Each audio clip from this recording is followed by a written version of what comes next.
Today, we are pulling back the curtain, so to speak, and just experiencing a chat with girlfriends about beauty, adventure, and misadventure, and how all of this relates really to our health. Well, this could potentially be embarrassing. It's a very personal story, and parts of it doesn't make me look very good. But at the same time, I think I learned a lot from it. And there were so many corollaries on how it relates to people and their health journeys and their health experiences. So, without further ado, come on in. We're going to go ahead and get started.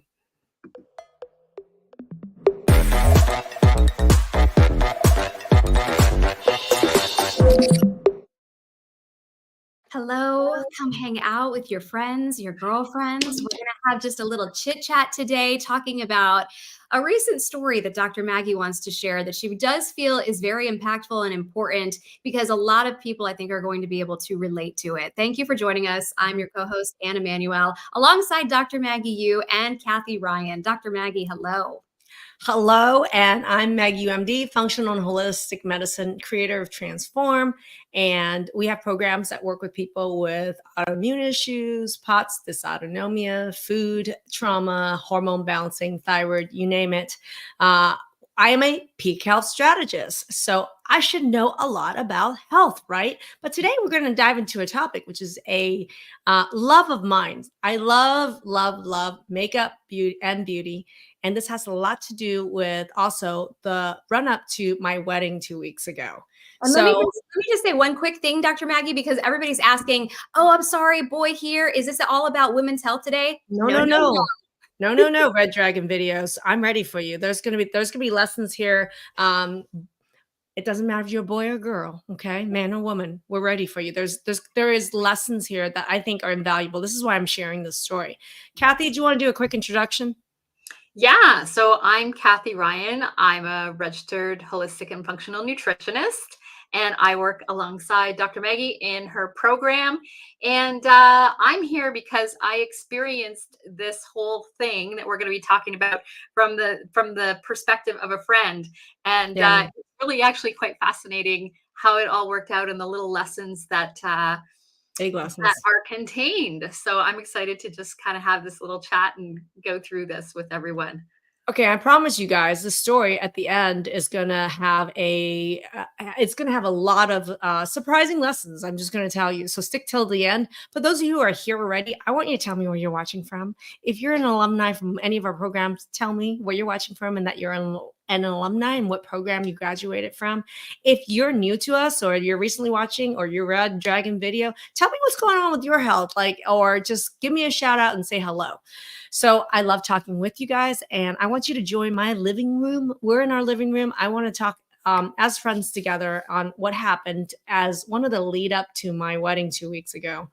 I did a live a couple weeks ago, and it was about just how even a wedding cake was one of those lessons that really related to something in childhood I didn't even think about. One of the biggest, everybody who knows me knows I love makeup. And for me, I look at makeup and I look at it and I say, I'm a creative illusionist, right? I love makeup, right? And one of the things heading to my wedding was, what am I going to do with eyelashes? Because I don't have a lot of eyelashes, okay? They're short. And years ago, 20 years ago, when eyelash extensions first came out, I had tried it and I reacted to the glue and I was stuck with it over the weekend. And it wasn't until Monday when I could get back in and they took the eyelashes, the glue and everything off. So I was already scared of that. But at the same time, I knew that I couldn't wear false lashes. I've had tried it before and awful time with it. And so I was just like, oh, I'm not going to be able to do that. Somebody recommended, they're like, maybe you should do eyelash extensions and maybe you should try it again because all the glues are different, techniques are really different, you should really consider it. So I was like, okay. And this is 2 weeks before my wedding. I got on the hunt and I started to look at an area of a beauty need, aesthetic need, but really not very different from people having medical needs. There's a medical need, it's relatively urgent, it's 2 weeks away. And so what I did was I started to say what we all most of the time do is we have a new need. I'm going to ask the people around me locally who's going to be the best expert to this, who can do eyelash extensions. I asked people and I got a couple names, and I got somebody who said there's somebody really good. But I saw that the booking link was literally 2 days before the wedding. So I was like, I got to get somebody sooner to try this out first. And Anne, you were the one who was like, you better try this out early, girl. Right, because I have seen other girlfriends have bad experiences. They've had good experiences and they've had bad experiences. And the last thing I wanted for you just before your wedding is to have an allergic reaction or puffy eyelids and be like, "Oh my gosh, how do we fix this now?" Yeah. So, rather than going with somebody who's like, oh, this is the expert because of the time, because that was her appointment was like 2 days before the wedding. I was like, I better call around more. So I reached out. Remember, we think we know who our local experts are. I had let's call her Jane. Jane did I had my brows are not very thick. So years ago, she did microblading on my brows to help me have the brows, and the brows look good. She did So it. you did a fabulous job on your brows. We love the brows. So you're Well, thinking, maybe she knows brows. Maybe she well, also don't you guys think that? I mean, like, oh, she knows brows. She must know eyelash extensions. Just kind of wrong. like wrong. Kind of like, don't you guys think like I have diarrhea and IBS? The GI doctor must know something about food. Mhm. Wrong. Right? Yeah. And so, right? And so I reached out to Jane, who did my eyebrows years ago, and I said, "Hey, I would love to get a recommendation from somebody because she works and she owns a salon in the area where she rents out space to other people." And I said, "There must be someone there that's really good for extensions." And she said, "Well, as a matter of fact, I don't have anybody here that currently does it, but I used to do it for years. I just haven't done it in a while. I could do it for you." So you Right? were like, okay, I already know this person. I have positive experiences in another area aesthetically with this person. Let's give Mhm. it a shot. Well, it's about how do we find an expert, and when is it trust that you should have in them, and when is it blind trust, Mhm. right? We make certain assumptions. Number one is I made a certain assumption. Number one, that I needed to have eyelash extensions, right? And sometimes we think we need a certain medical thing that we really don't. And when we don't think about the problem in a bigger way. So, number one, I was already honed in, laser focused on something that might not even have been the right thing, first of all, given my I history. think, yeah, and I think that's the point, is that you were laser focused, right? You were laser focused on this one thing that you thought would be the solution to this problem that you had, and you didn't really consider any other options, or the fact that it may not even be a problem. And so when you're laser focused on something like that and there's urgency, then that's when you start to maybe make decisions that aren't the best for you. And we see this Well, all the time in the medical world, right? and I call it also a false sense of urgency. Like, Mhm. if we're forced to make a decision on a more urgent basis rather than taking our time, sometimes there is real urgency. Like, oh, there's a vacation coming. Like, sometimes there are real deadlines for something.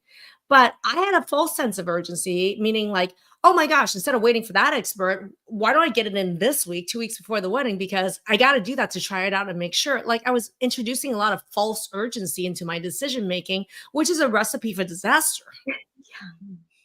Because right? you think you need help with something so badly, and you think you know what you need help with. You think you know the help. Like, I'm just curious. You said you see it all the time in the medical world. Is it things like, I'm in so much pain right now. If only I could get a certain medication that would give me pain relief, and that's going to be the answer. Whereas really, maybe you need to think about a different avenue of, why am I in pain to begin with? And maybe I Well, should be finding somebody who can help me address that. Well, sometimes, for example, let's say someone comes to see us for an autoimmune disease, and they just got told by the doctor that they have to get on their recommendations. They have to get on Humira, and their visit is coming up next week, and so they think that I'm on the phone. I'm trying to get help for my autoimmune disease because I have to make a decision about whether I'm going to take Humira or not next Monday. Hmm. And I really, to me, that is a false sense of urgency. And I always tell people that, which is like, do you actually truly, is it a medical urgency that you need to take Humira starting Monday? Mhm. Because if it's not, then that's a false sense of urgency. You've got some time to do some research, to learn, to educate yourself, to think about other options, right? So Yeah. false sense of urgency pushes people to make bad decisions. And I want to ask people in the audience right now, think about some of the major decisions that you made, good or bad, and maybe think of a bad decision that you made. Did a false sense of urgency that you put it pressure into it cause you to make a bad decision? So, So one mhm. example that we see a lot is people are told, "Oh my God, you need to get your gallbladder out like tomorrow." Oh, Right? Like that's a mhm, big one that we see all the time. That it's like, mhm. and maybe you do, maybe you do. We're not there, but the reality is, most of the time, it's not an urgent emergency that you have to get your gallbladder removed tomorrow. Mhm. There are things that we can do to help support the healing of the gallbladder and the healing of the digestive tract. I can go on record saying I've saved at least 100 women from getting hysterectomies that That's they Wow. were amazing. told was urgently needed. Yeah. And that's not a minor decision. That's not eyelashes. Like this these are major, major decisions. Yeah. Right. And so that's the problem is people are presented with these things, medical procedures, interventions, all sorts of major things. And they think that there's a false sense of urgency and they end up making these big invasive decisions wrong. So one of the most important lessons from that one was pull the urgency out of it. Mm. Meaning for me, like if I had wait, well, we'll see. We'll see. Let's go on with the story here. Okay, so wait, there's more. All right, everybody. But in the chat, I would love to I would love to hear more about like when did you have a false sense of urgency and how did it impact on your decision making? So based on that information, she was great with brows. That's the other assumption. She's great with brows. Of course, I can trust that she really has done eyelash extensions and great. I'm just going to go into her place and get it done tomorrow, which is what I did. And that these are the assumptions. And I didn't look for proof. I didn't look for evidence. I didn't look for testimonials. I didn't look for anything because, of course, she's not going to have on her website a ton of eyelashes extensions because she hasn't done them in a couple of years, right? Therefore, I bypassed a lot of my objectivity and discernment because of blind trust based on assumptions of expertise of this person in another area on a new area. Okay. And that's a problem, right? How many people think going to the allergist is the be all end all and the best solution for dealing with food reactions? So many people think that because they have no concept that there is even anybody else out there that can address this.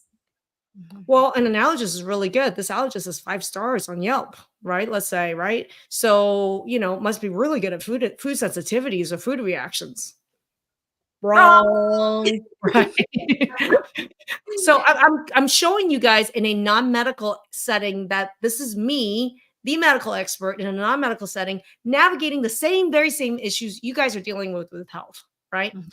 So I go in, I'm getting this done, and I want you guys to understand that even an eyelash extension when you go into a medical provider, it is a major invasion intervention, right? There's a lot of things that are going to be done to you and your body.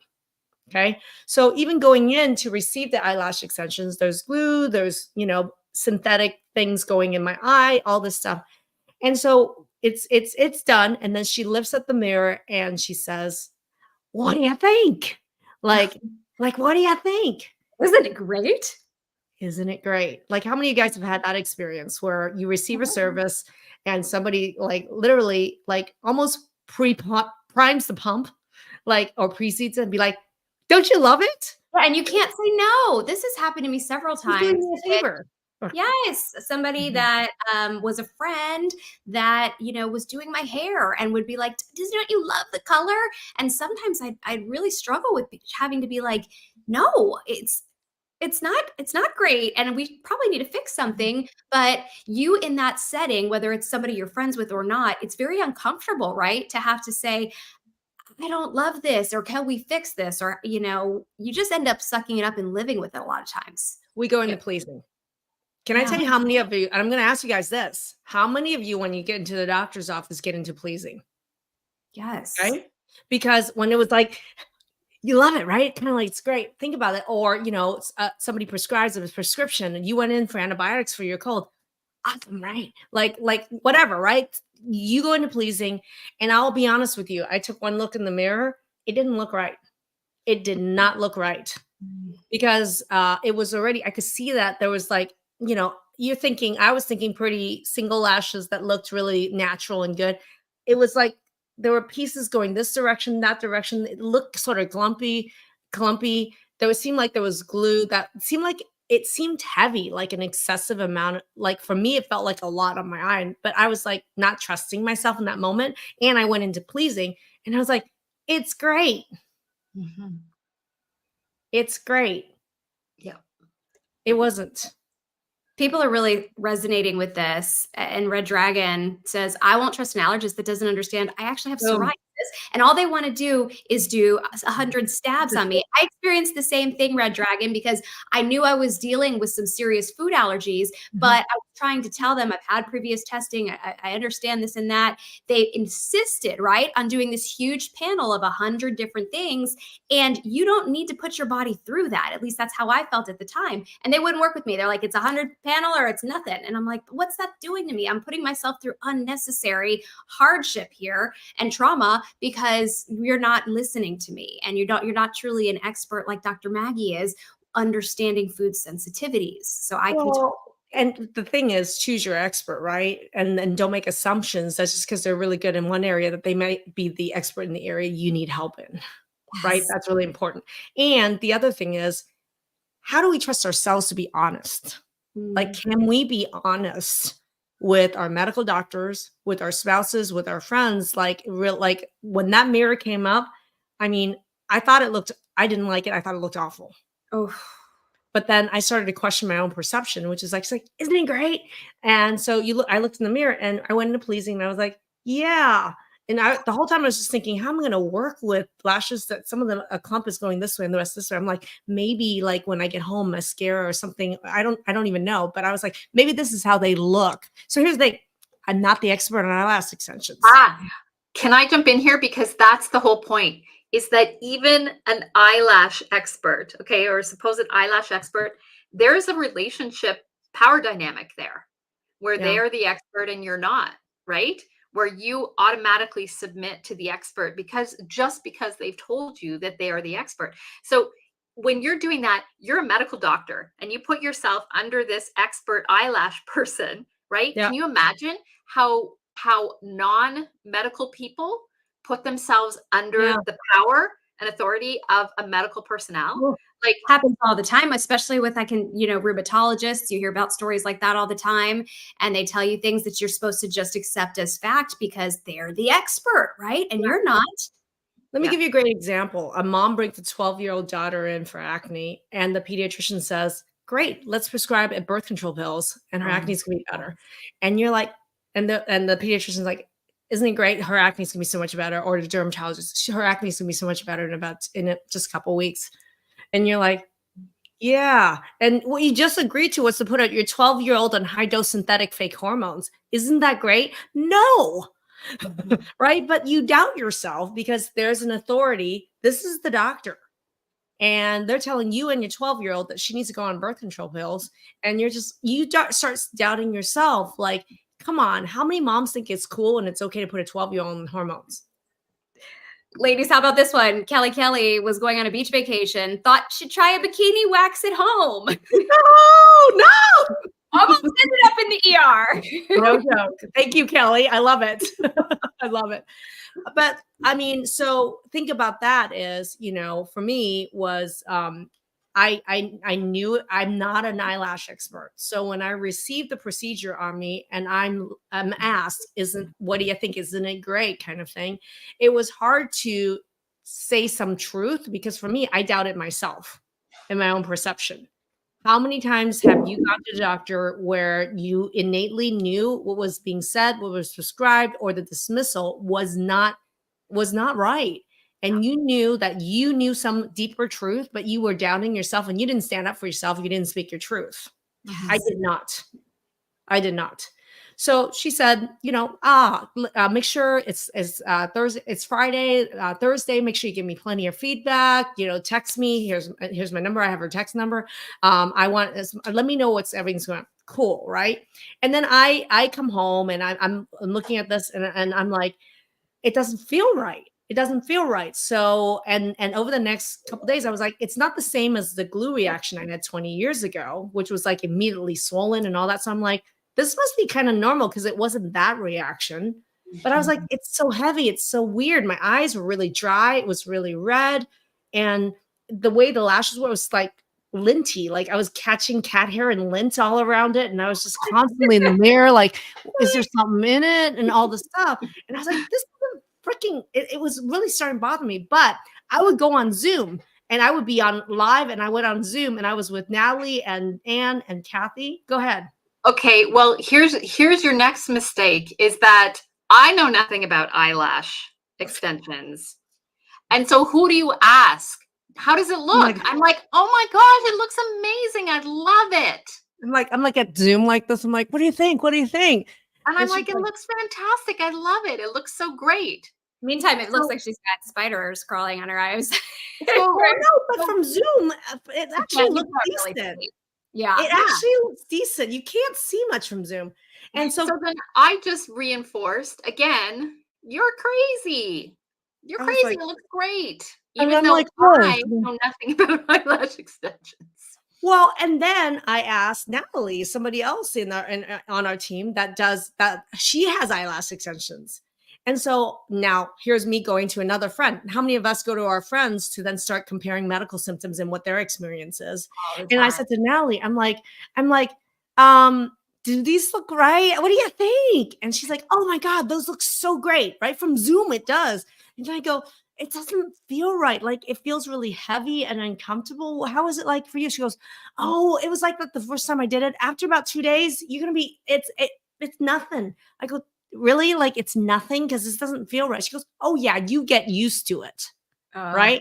So now it's reinforcing, okay, this is in my head. It's going to get better. It looks good. And I'm going to start feeling better. This is all I'm starting to think I'm being a wimp. Yeah. Okay. I'm crazy or I'm being a wimp. And then I go to Anne, and Anne's like from far away. She's like, oh, that looks good. You know, whatever. And then I'm like, Anne, and I'm very honest with Anne. And I was like, it really feels totally uncomfortable, heavy, and weird. I was like, and you're like, how are you with fake lashes? Like, I don't like them either. And on all this stuff. And you're like, you know what? Beauty's pain. I was like, suck it up, sister. You were so bitchy. I wanted her so badly to have these lashes for her wedding also. And so in my experience with wearing, I've never had extensions, but my experience with wearing fake lashes, it took me a couple weeks. I don't wear them anymore because now I use a growth serum. So I have long lashes, but you know, it took me a couple weeks to get used to that sensation. So I'm thinking that you're having the same experience as me, not really realizing your experience is totally different and you're actually in pain with these. So I'm thinking about my experience and suck it up, sister. I know you were bitchy.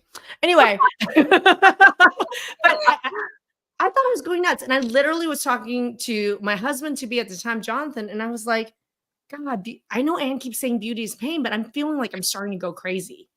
Because we are now asking for our friends or people we know that may have a similar diagnosis or have an extension done or may know nothing about our diagnosis. And we're asking them, is this normal? Is this, is this, that? They don't know what you're feeling.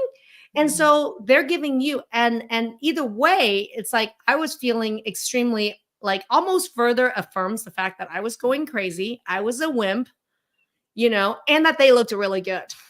For the record, because people are saying, wow, I just want to say, I did not have a clue that you were really in that much pain, or I would have never told you, suck it up.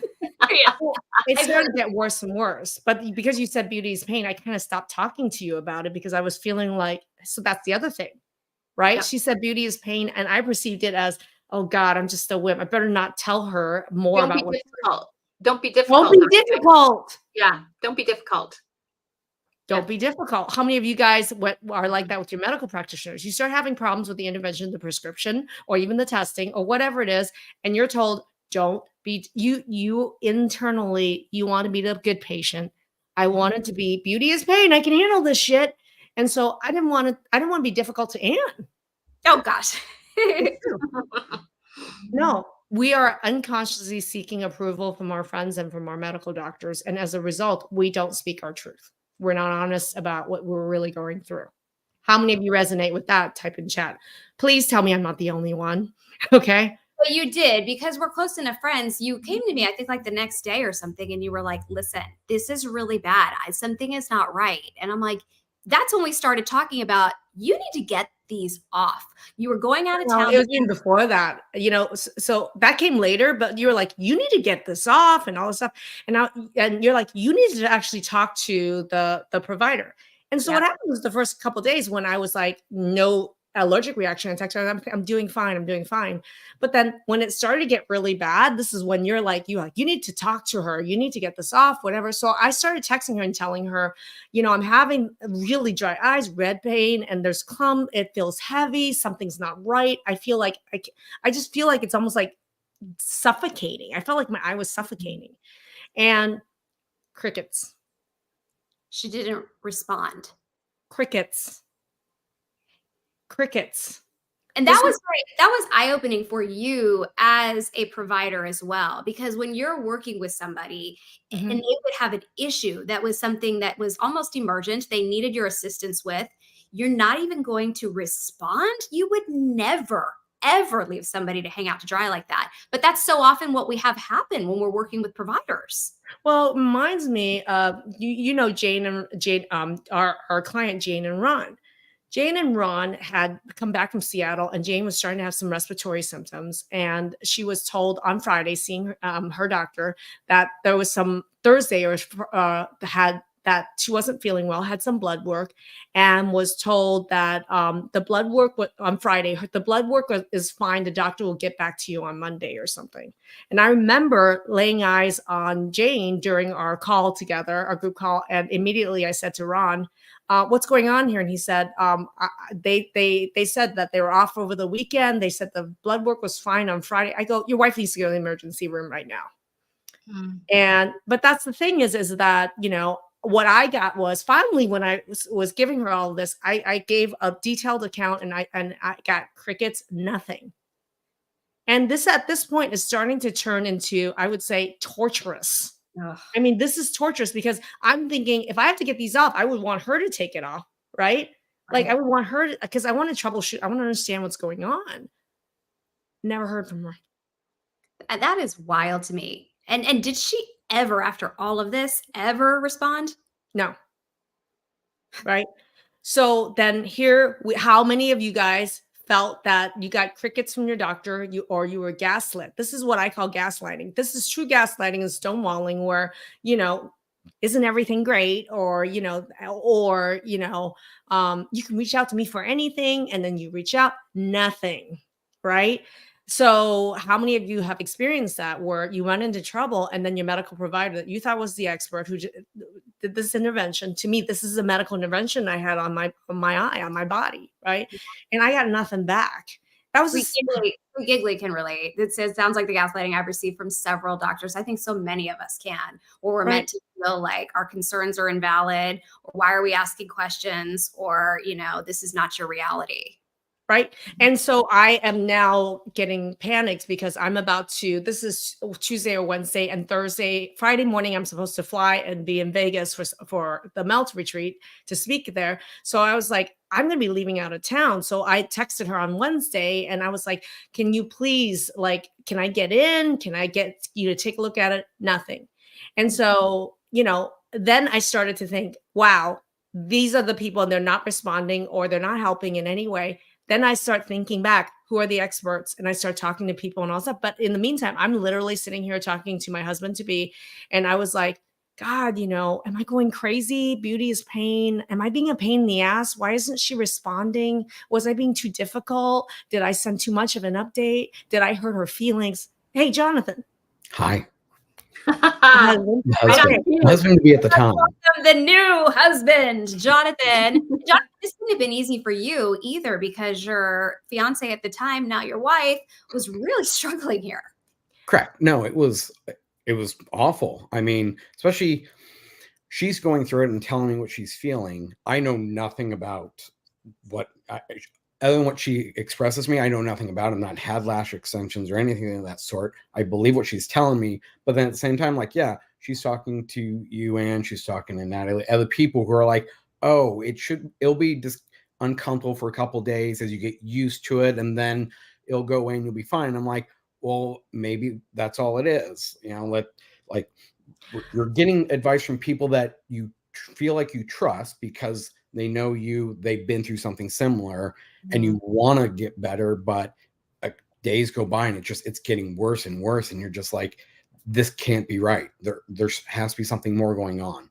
Well, I felt like I was losing my mind because here's the place where I think really relates to people medically. I started to lose self-trust. I literally thought maybe I was going crazy. I was difficult. I didn't trust my own response, my own symptoms. I was just like, this has got to be not a big deal. Maybe I said, Jonathan, am I being like hypersensitive? Like maybe this is normal, what people feel every day with their eye, and it's totally okay. I'm being a wuss here. Like, am I going crazy? I said it literally 100 times that day. You did. And like, it was awful to go through that, like to watch you deal with it and not be able to help. And, we pushed and talked about trying to like reach out to the eyelash extension lady who did it for you. And she was unresponsive and not helpful. And it's just like, how do we find out if there's something going on? Like it's just all going wrong and we can't get answers. And, Jonathan is saying it was awful, right? But I almost think that the most awful part was watching you just wither in self-doubt because an expert and a couple of your friends had told you everything's fine. And that, I think, is the hardest part when what we're being told on the outside is not resonating with what we're feeling on the inside. Yep. We know something's wrong, right? But everybody else is telling us something is okay. That's the heaviest part of this whole situation, because the self-doubt is absolutely paralyzing. And look at what Roxanne says. I expressed concern about severe fatigue, but my doctor dismissed it as in my head, suggested I need to relax. So this very, very similar to what Maggie dealt with here. Mm-hmm. Turns out I had anemia and was incredibly frustrated after being ignored, because maybe the doctor's experience was that most people were potentially just tired, and that's what he or she thought. But in actuality, Roxanne was experiencing something different, whereas maybe Natalie could handle it was not affecting her the same way with the extensions, but for Dr. Maggie, it was affecting her totally different. She had anemia of the eyelashes, or whatever you want to call it. It was a different problem. Well, the thing about it for me was to be an expert on health and on my body. It literally, in a matter of 3 to 4 days, crumbled into self-doubt, lack of self-trust. I crumbled. Mm-hmm. I really crumbled to the point where I'm like crying. I'm sitting here like I'm crying. I'm literally like, am I losing my freaking mind? Like, what is wrong? Like, I don't understand, John. Like, what should I do? Because I'm like, I got to fly out to Vegas on Friday morning. She's not responding to me. Mm-hmm. I'm like, and I didn't have anybody to reach out to. There's not an urgent care for eyelash extensions, you guys. But that's when we started developing a game plan. Because I remember you and I talked about this a lot. And we were like, if she's not responding, you're going out of town, you have to get these off. Let's look up places in Vegas where you were going. Wait, but there's a piece between that I want to bridge. So this is really important, because what happened was, remember the original person that I was going to book the eyelash extension with, who had an appointment 2 days before the wedding? She came highly recommended, had the most beautiful pictures on her website, everything. I was looking at her calendar, and there was something that opened up like a couple days after I got back from Vegas or something, where I was like, I could potentially wait to see her and have her remove the lashes and put new lashes on. So I booked an appointment for the Monday before the wedding instead of the Thursday before the wedding. And I was like, okay, maybe I could wait till then. But I saw also that I had the ability to text her. So I just texted her and I said, I didn't know I have existing lashes on, if I should book a 1 hour appointment, a 90-minute appointment, and all this stuff. So we ended up, she's like, I can't tell based, she asked a bunch of questions, but then she did something really, really amazing, because she listened to what I said. She says, Monday, I think you'll need an hour and a half appointment. I said, thank you so much, because this is literally torture. And I've never experienced this level of torture in my eyes and on my face. And I thought that, and I just said, thank you with the heart, thinking that's the end of it. She heard me. She heard me and she said, wait a minute, send me a photo. Send me a photo. Mm-hmm. And this is when I looked at it. I took a picture, and I sent her a photo. And it took 30 minutes for her to respond because it was so long.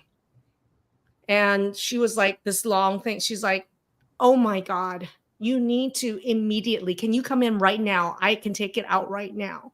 She's like, she's like, this is completely unacceptable. There's glue all over the inner eyelid. You are, you know, there's clumps that are just all over the place. And she's like, this is going to be a big medical problem. Come in right now to get it done. But this was Thursday and I was flying out. This was Thursday morning and I'm flying out Friday morning.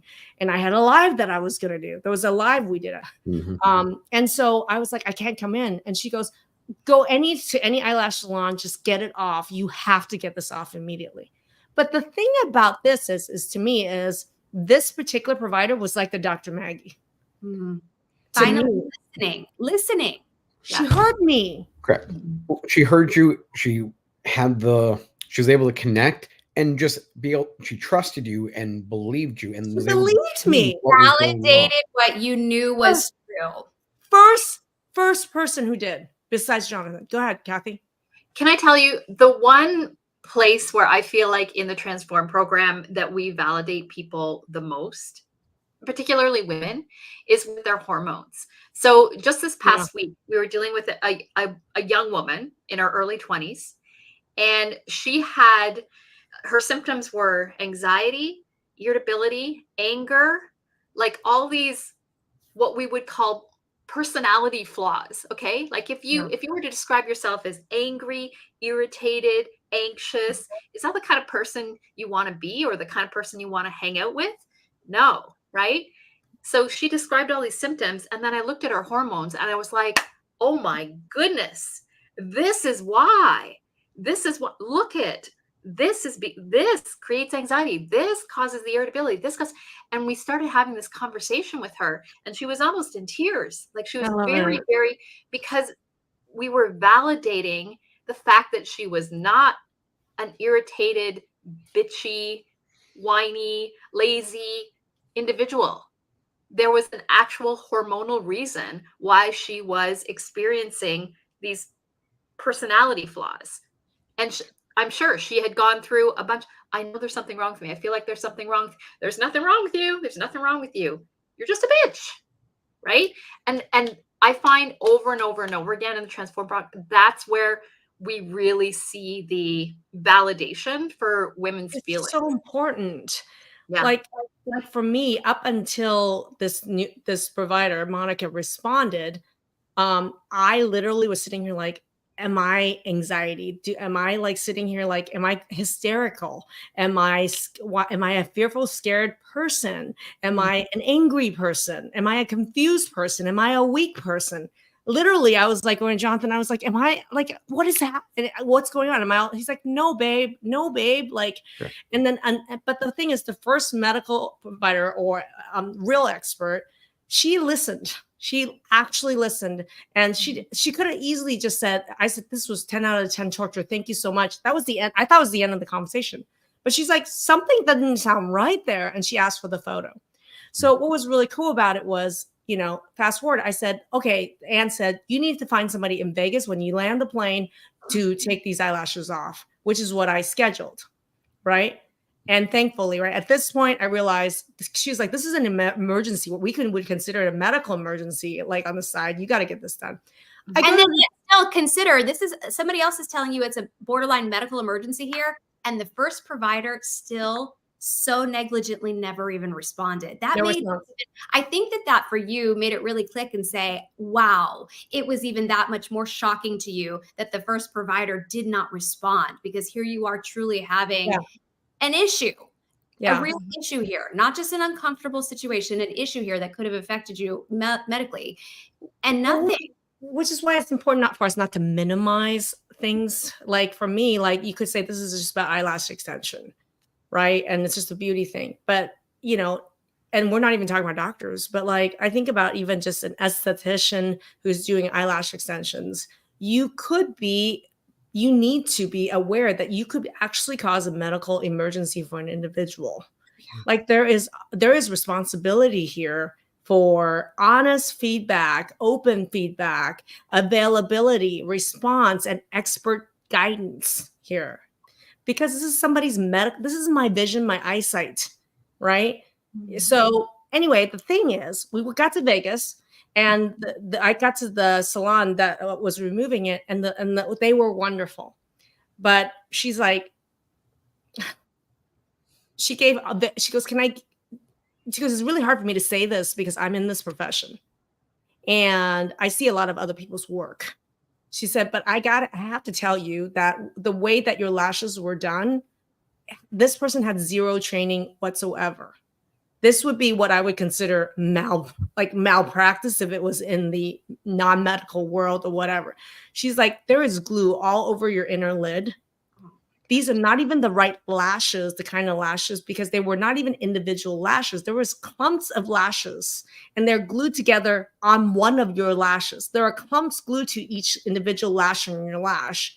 She's like, you got to work on each lash. But she's like, the technique is not even there. This is somebody who's never done it before.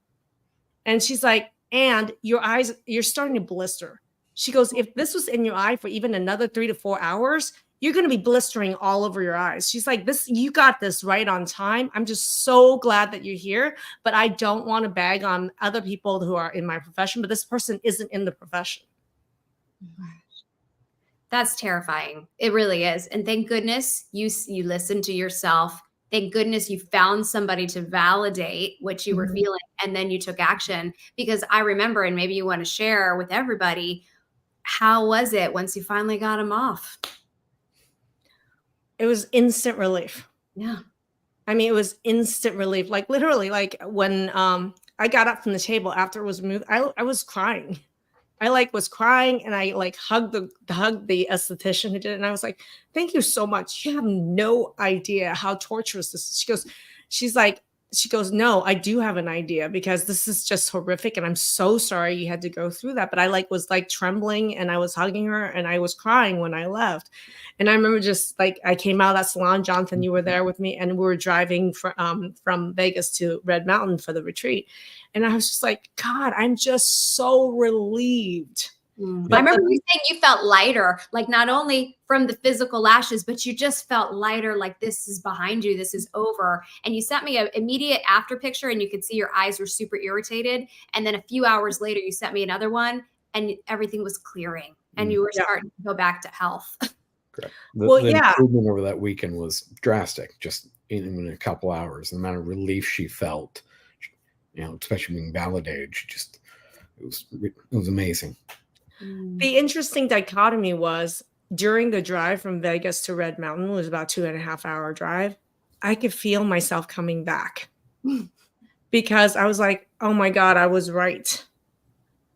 Oh my God, I can trust my body to tell me the truth. Yes. Oh my God, my body, I love her so much. And she was giving me data that I should trust, right? I'm not insane, and I love my body. And she was telling me the truth. And not only I needed other people to believe me, but I started to grow back my self-trust. And I started to trust the data she was giving me. Maggie's eyes were giving me, and I love these eyes, right? And so by the time, and here's the thing is, I was driving to a mountain retreat where I was going to be a speaker there. I am the authority on all these health, hormonal issues, chronic pain issues. I'm a speaker there. So, I was like, it was almost like I got myself back to be not just a medical authority in the area of my expertise, but I was like, you know what? Maggie's the expert on her body. Maggie's trustworthy, and her body's trustworthy, and I love her. That came back to me. Empath Nurse says, it can be so traumatizing for us to go through things like this, especially repeatedly. And Dr. Yu seems to understand. She too knows how we can be judged and dismissed. And it brings me back to the comment that Kathy made about when this relates to hormones. You reminded me, Kathy, when Dr. Maggie finally diagnosed me with PCOS, I cried because I was like, all of these things that I knew to be true, and everybody telling me it's impossible for various reasons that you have that, just made sense at that moment. So I can absolutely validate what you're saying, because I had that same experience. And so to find a provider whether it be an esthetician of some sort, a medical provider, whoever it is that you're dealing with, to validate your feelings and understand this is what you're going through, is like you too, Dr. Maggie, you cried, finally having that as an option. As Jonathan slid out, though, we have a funny comment. I just have to throw it up. And Jonathan, What? ever think about getting a weave on that beard? I'm working on it. See it? I'm going to grow it out a little bit longer and then see what I can do. I'm like, not only is he Irish, is he a Viking? So anyway, Jonathan, thank you for sharing your experience of everything that Dr. Maggie had to go through, of seeing Thank it you for letting me. I enjoyed it. Thanks for I helping really him, do. babe. We'll talk about the weave later. So can I just comment on this self-trust thing again? Because again, you know, it's one thing to have your self-trust reignited because a medical provider has acknowledged and validated what you're experiencing. And I think that's super, super important. But it got me thinking about other places where I wither a little bit because I don't want to be disruptive. I just want to, whatever, right? And we were talking about this in one of the masterminds the other day about our food sensitivities and not wanting to be that girl that goes to a restaurant and being like, okay, are you sure that this doesn't have corn in it? Like, can I see the full ingredient list? Can I, no, it doesn't have, it's fine. You know, and then to insist and get an ingredient list and find out, no, actually this is corn. Things like that, where it's like you really do have to continue to advocate for yourself because you know, and that self-trust is it's everything, right? It's everything. So you bring up a point saying didn't want to be that girl. And I want to just highlight this comment from a few comments back here from Empath Nurse talking about being, and I think you pronounce this BIPOC, which stands for Black, Indigenous, Person of Color, woman, and nurse, you know, how that also can affect how we're treated. Yeah. And that is an important part of this discussion too, as women, as somebody that might not be in the majority. This matters. This absolutely has an impact on this as well in terms of how you are treated. My opinion. What do you guys think? I'm going to tell you something, and it's probably a sensitive subject, but I had this happen as a business owner recently as well, you know, and it's interesting how, as I am very technology savvy, and I know a lot about how a lot of pieces fit together. And I know a lot about, you know, marketing, ad strategies, things like that. And I remember just trying to work with a new company with this and trying to really just communicate, like just communicate. And this is a new vendor we're working with. And it's interesting. One of the things I noticed was that it's so quick for people working with a entrepreneur woman to say she is micromanaging, or she wants over communication, or she thinks she knows more than me kind of thing, right?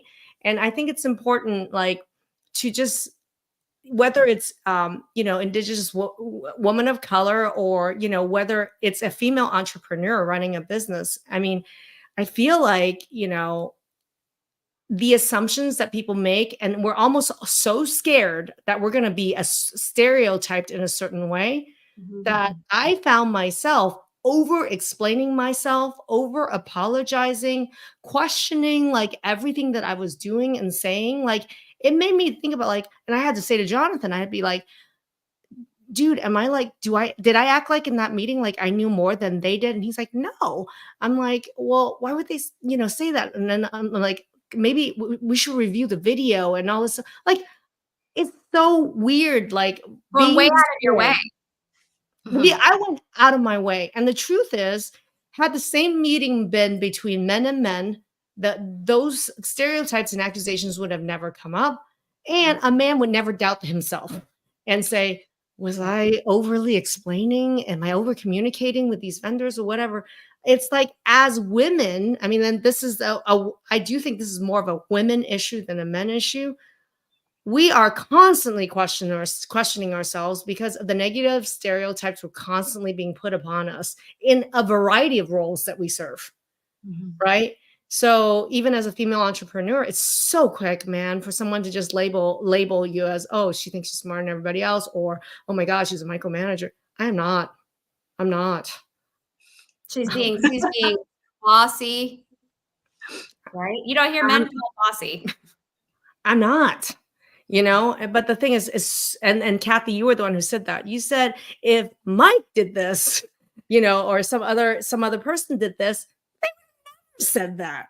Right. And if someone had said that to Mike would never be like, did I say it, talk a little too fast? Did I share too much? You would laugh. You would be like, okay, do we need to reevaluate this business relationship? We need to hire somebody else.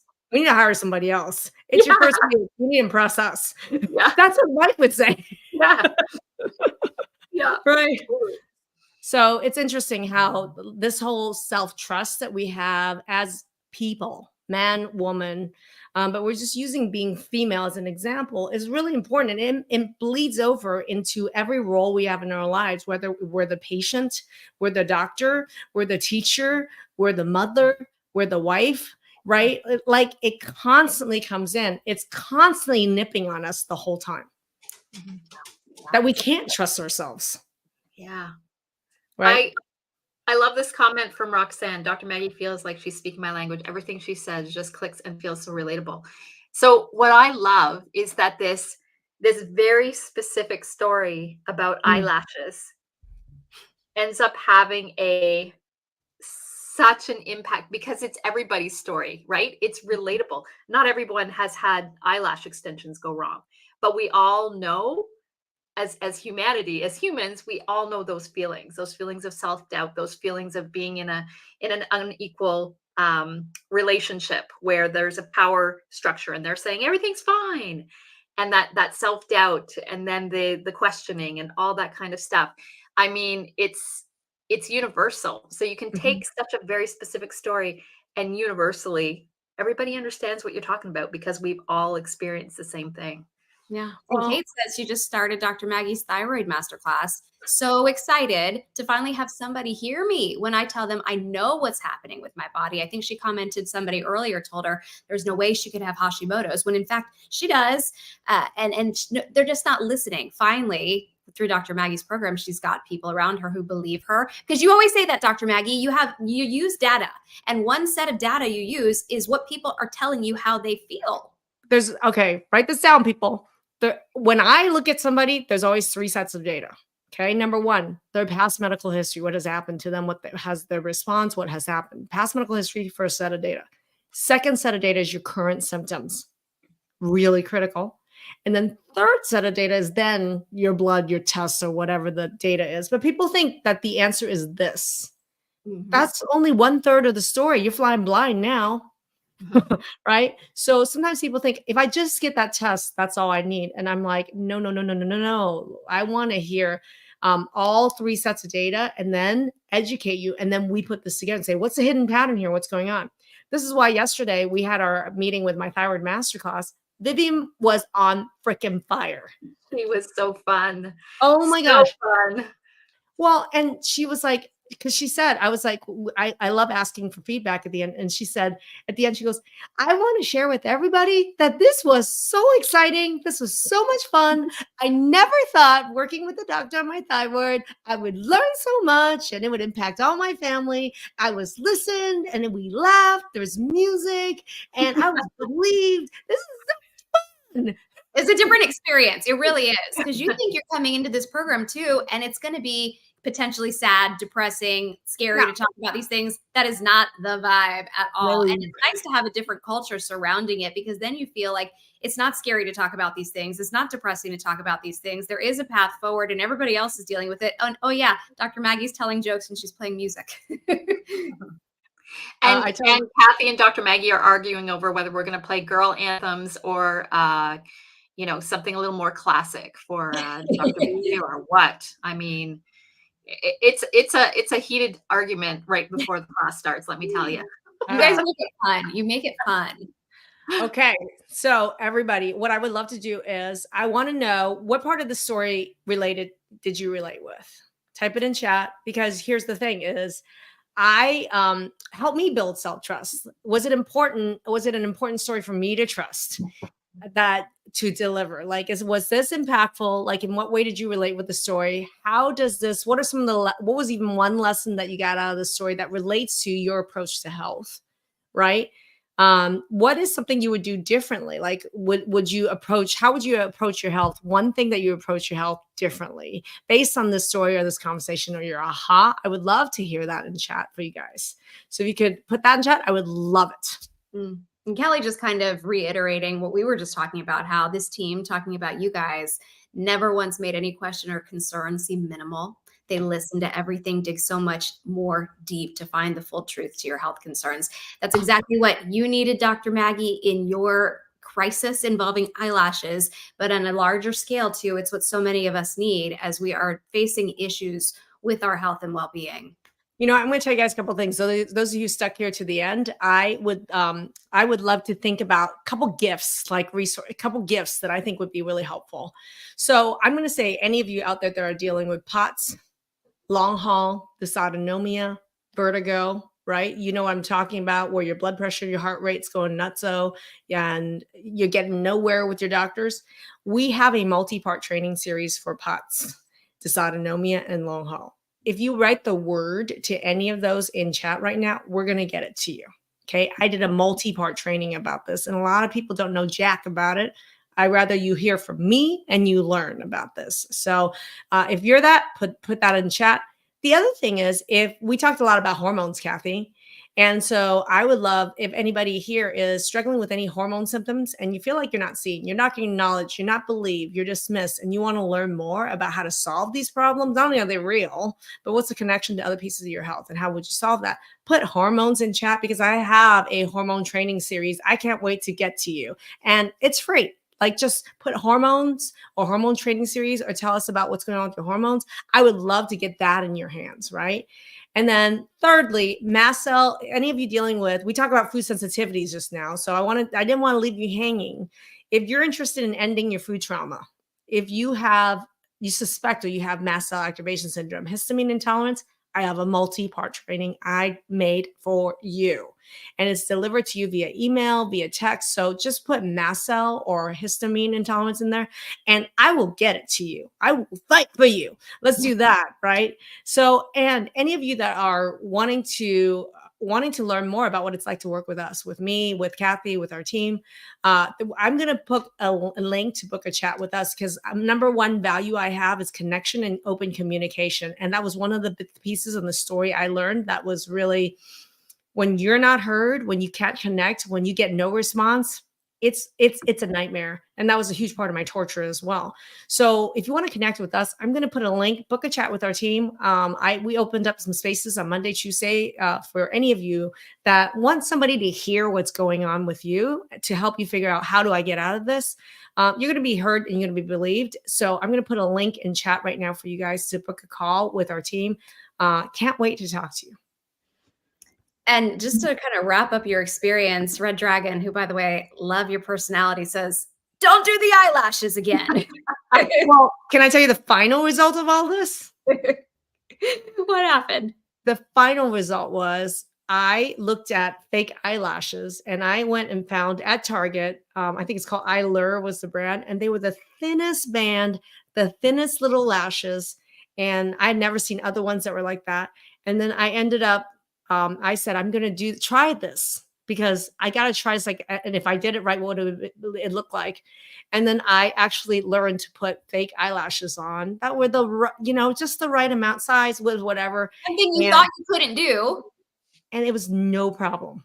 I actually learned how to do it right. That's the thing, is we assume the solution is the eyelash extensions, when all along it was, I never really learned. I never had someone really talk me through or mentor me on how to choose the right fake eyelashes and put them on. I put them on like two or 3 days before the wedding. They were so wonderful. They literally felt like my own eyelashes. I wore them at the rehearsal dinner. I wore it at the wedding, and they were freaking beautiful. And the most important thing was, I didn't want to spend my wedding worrying about my eyes or eyelashes. It has nothing to do with it. The real outcome I was looking for was, I wanted to look, feel, and feel beautiful and loved. And you know what? By gosh darn it, that's what I felt the entire day on Saturday during my wedding. I felt beautiful. I felt loved. I felt confident. I felt trusting and trustworthy. Nice. It was a magical day, and you got exactly what you wanted, and you listened to your instincts, and that's really the reason why. So there's a beautiful ending to this, and I was able to post a short video on YouTube that our videographer did. That was about that was showed our hand fasting ceremony that we did at the wedding. If any of you guys are interested in watching just that, there was a 1-minute video our videographer gave us. That really, to me, captured the beauty of the day. And that's the biggest lesson of all. At the end of all of this, no matter whether it's a beauty adventure or misadventure, or a health adventure or misadventure, the result, the final thing that you're really seeking literally is love and joy. Love, joy, and connection.